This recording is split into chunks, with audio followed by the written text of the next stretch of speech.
রাত পোহালে মহানগর তথা কলকাতার বুকে শুরু হতে চলেছে মেগা কার্নিভাল। ইতিমধ্যে রাজ্য সহ দেশ বিদেশের বিভিন্ন পর্যটকেরা ভিড় জমিয়েছেন কলকাতার বুকে। আর ঠিক তার আগেই রাজ্য জুড়ে ধুমধাম করে অনুষ্ঠিত হলো দুর্গাপুজোর কার্নিভাল। উত্তর 24 পরগনা জেলার বসিরহাট মহকুমার সীমান্ত শহর বসিরহাটে আজ অনুষ্ঠিত হলো দুর্গাপুজোর কার্নিভাল, যেখানে প্রায় 15টি ক্লাব বা দুর্গাপুজো কমিটি অংশগ্রহণ করেন। প্রশাসন সূত্রে জানা যায়, যেখানে স্থানীয় ক্লাবগুলি তাদের প্রতিমা নিয়ে শোভাযাত্রা করে। এই কার্নিভাল বসিরহাটের সাংস্কৃতিক ঐতিহ্য উদযাপন করে এবং সাধারণত প্রতি অক্টোবর মাসেই এই কার্নিভাল অনুষ্ঠিত হয়।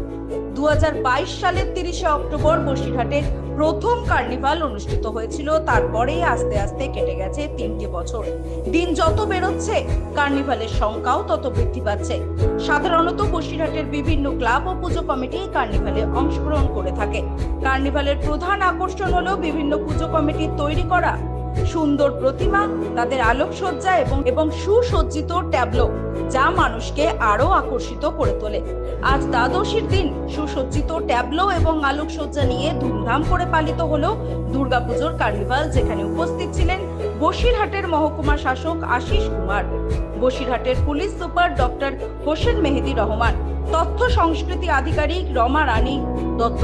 এছাড়াও এই কার্নিভালের সহযোগিতা করেছেন উত্তর 24 পরগনা জেলার আরটিও সদস্য সুরজিৎ মিত্র, বসিরহাট পৌরসভার চেয়ারম্যান অদিতি মিত্র রায়চৌধুরী, বিধায়ক সপ্তর্ষি বন্দ্যোপাধ্যায়, দেবেশ মণ্ডল সহ অন্যান্য বিশিষ্টজনেরা।